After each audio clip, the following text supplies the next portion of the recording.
Aquelas 7 palavras ditas por um estranho alto, vestindo uma túnica branca impecável, mudaram minha vida para sempre. Venha comigo. Confie em mim. Eles vão se arrepender. Eu estava sentada no chão frio de mármore do aeroporto internacional de Dubai, tremendo, faminta e completamente sozinha, quando ele parou bem na minha frente e olhou para a garota brasileira que chorava, cercada por vitrines de ouro, onde ela não tinha dinheiro nem para respirar perto. Mas deixe-me voltar 4 horas, para o momento em que percebi que minha própria mãe havia me deixado para trás.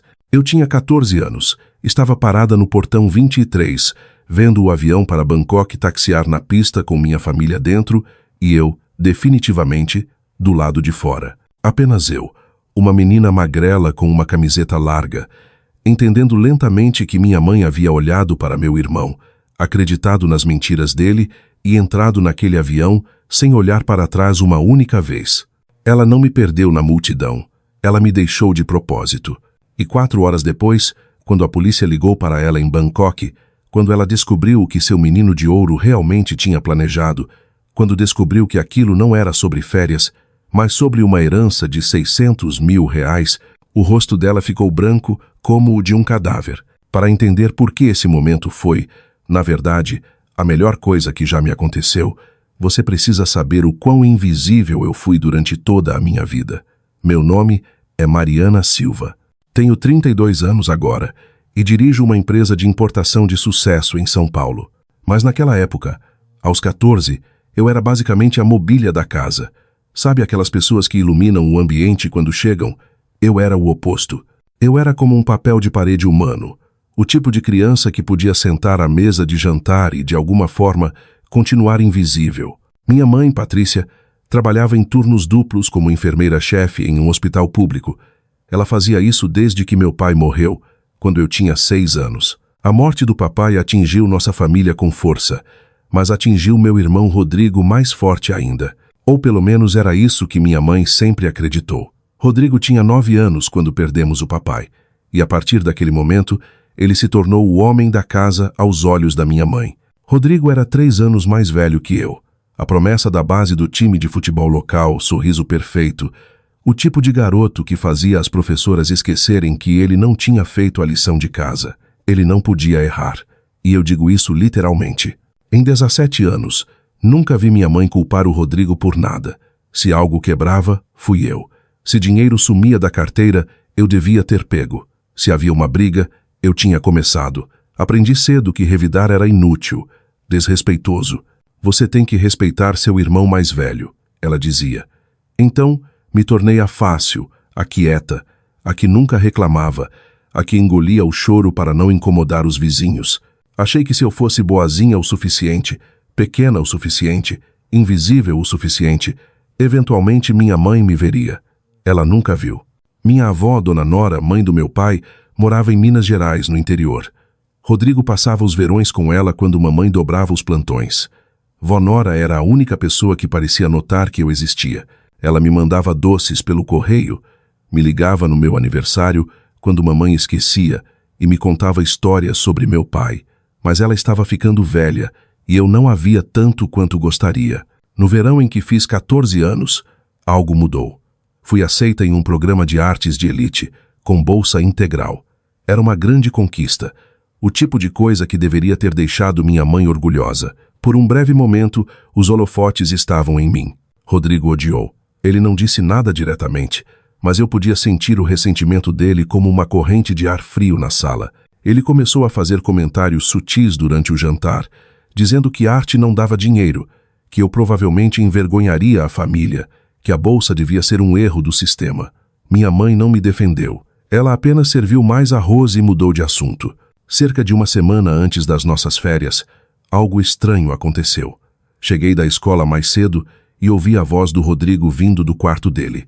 A porta estava entreaberta e ele estava no telefone. O inventário, ele disse, e ela não pode saber. Assim que eu fizer 18 anos, já era. Eu resolvo. Pisei em uma tábua solta no corredor e ele saiu correndo, batendo a porta atrás de si. Você estava me espionando, pirralha? O rosto dele estava vermelho. Não se meta nos meus assuntos, Mariana. Estou falando sério. Fiquei lá parada, confusa. Que inventário? Do que ele estava falando? Eu não entendi na época. Quem dera eu tivesse entendido. Dias depois, partimos para as nossas grandes férias em família. Mamãe tinha juntado as economias de anos e conseguido um pacote promocional para a Tailândia. Era nossa primeira viagem internacional e eu estava genuinamente animada. O voo saía de Guarulhos, fazia conexão em Dubai e seguia para Bangkok. Eu levei pouca coisa, uma mala pequena. Rodrigo levou 3. O voo até Dubai foi longo. Rodrigo e mamãe sentaram juntos algumas fileiras à minha frente.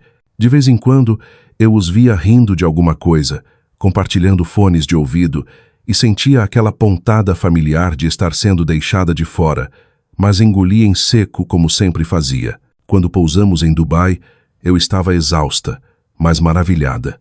Aquele aeroporto parecia um palácio. Havia lojas de ouro e grifes que eu só via em revistas. Eu andava por ali de boca aberta, me sentindo uma caipira. Minhas roupas não ajudavam, calça jeans surrada e tênis velho. Rodrigo sugeriu que nos separássemos para explorar o terminal durante a conexão de 6 horas. Ele disse que levaria a mamãe para ver as joias e eu poderia ir à livraria. Antes de eu sair, Rodrigo se ofereceu para segurar minha mochila. Não fica carregando esse peso, Mari. Deixa que eu cuido, é mais seguro. Meu passaporte estava naquela mochila.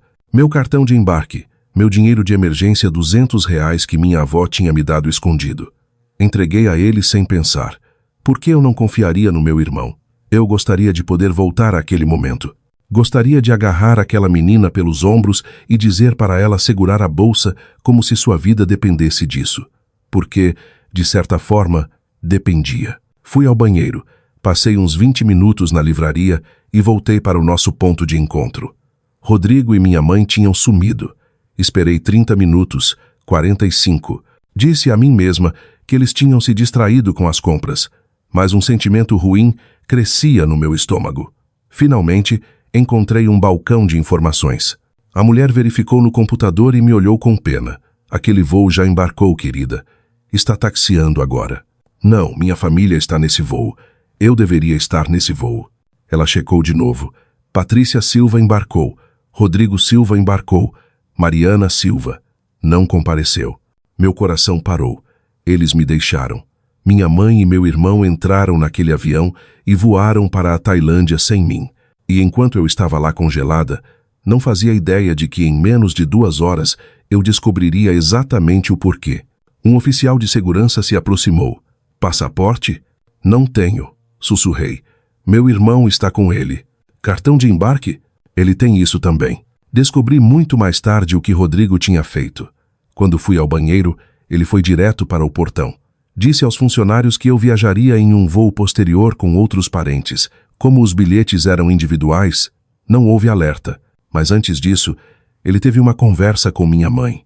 Ele disse a ela que eu tinha feito um escândalo no banheiro. Disse que eu estava conversando online com um garoto árabe que conheci na internet e que ia fugir para encontrá-lo em Dubai. Disse que eu gritei que odiava a família e queria ser deixada em paz. Minha mãe, exausta, estressada e condicionada por anos a acreditar em tudo o que o Rodrigo dizia, aceitou a palavra dele. Ela não veio me procurar. Ela não pediu para falar comigo. Ela apenas assentiu, furiosa com a minha suposta ingratidão, e seguiu Rodrigo para o avião. Ela achou que estava me dando uma lição sobre obediência. Ela não tinha ideia de que estava deixando a filha abandonada em um país estrangeiro porque o filho era um mentiroso. Fui levada para uma sala de segurança, sem passaporte, sem dinheiro, sem celular. Mamãe tinha confiscado antes da viagem para aproveitarmos o momento em família. Eu estava sozinha, em um dos maiores aeroportos do mundo. As lágrimas vieram quentes e rápidas. Sentei no chão de mármore perto de um café chique, tentando ficar invisível, abraçando os joelhos. Foi quando a sombra caiu sobre mim. Olhei para cima. Um homem alto estava lá, talvez uns 50 e poucos anos, vestindo uma túnica branca tradicional e elegante. Ele tinha olhos escuros e gentis. Jovem, disse ele em um inglês com sotaque, mas claro, você parece alguém que precisa de ajuda. Todo o instinto no meu corpo gritava perigo, mas minha mãe tinha acabado de me abandonar, Então os conselhos dela não pareciam muito valiosos naquele momento. Meu nome é Khaled Al-Rashid, disse ele calmamente, sentando-se em um banco próximo, mantendo uma distância respeitosa. Sou o diretor de relações com hóspedes deste aeroporto. Eu vi você do outro lado do terminal. Você me lembrou alguém. Limpei os olhos. Quem? Minha filha. Ela faleceu há 5 anos. Ela tinha a mesma expressão que você tem agora, como se estivesse tentando muito ser invisível para que ninguém notasse sua dor. A honestidade dele me desarmou. Contei tudo. Sobre o Rodrigo, a mentira, o abandono, a conversa sobre o inventário que ouvi. Khaled ouviu sem interromper. Quando terminei, ele ficou quieto. O que aconteceu com você? Disse ele devagar. Não é apenas cruel, é potencialmente criminoso. Abandonar uma menor em um aeroporto internacional, roubando seus documentos, é um assunto muito sério. Ele se levantou e estendeu a mão. Venha comigo. Confie em mim. Eles vão se arrepender. Khaled me levou pelos bastidores do aeroporto até um escritório administrativo confortável. Uma mulher chamada Aisha me trouxe comida frango, arroz, pão quente. Enquanto eu comia, ouvi Khaled ao telefone, sua voz autoritária ecoando em árabe e inglês. Ele estava pedindo as imagens de segurança. 1 hora depois, eu vi a prova.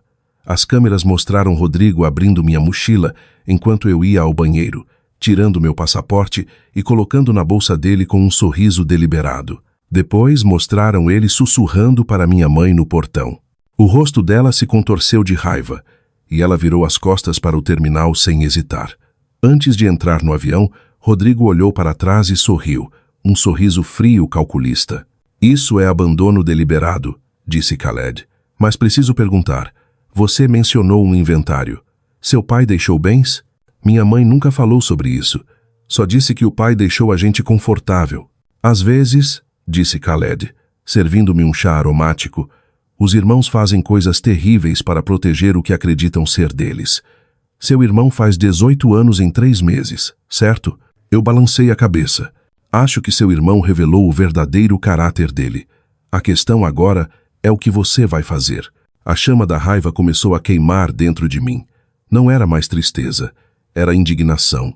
Meu pai costumava me chamar de sua joia escondida. Agora, com o olhar firme de Khaled sobre mim, eu começava a entender. Meu pai sabia.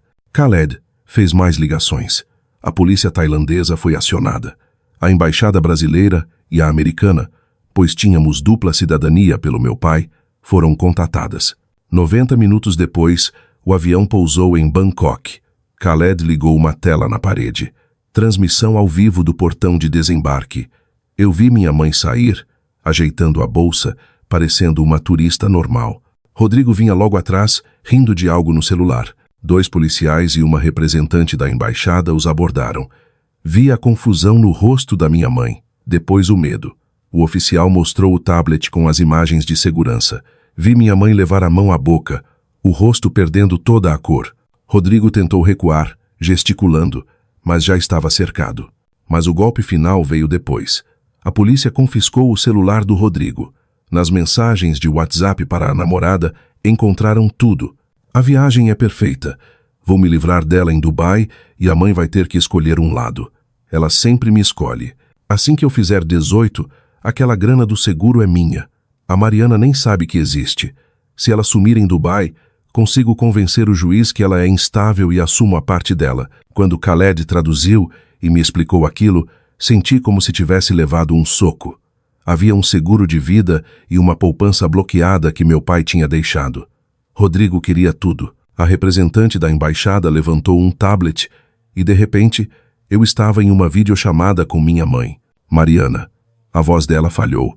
Ela chorava copiosamente. Filha, me perdoa. Eu não sabia. O Rodrigo disse. Você não checou, mãe. Minha voz saiu firme, surpreendendo a mim mesma. Você não me procurou. Você só acreditou nele, como sempre fez a vida inteira. Eu sinto muito. O papai sabia, eu disse. Ele sabia quem o Rodrigo era. Por isso ele protegeu meu dinheiro. E você? Você me deixou. Rodrigo, ao fundo, estava algemado, olhando para o chão, a arrogância destruída. Ele seria deportado e enfrentaria a justiça juvenil. O sonho de ser jogador profissional Estava acabado.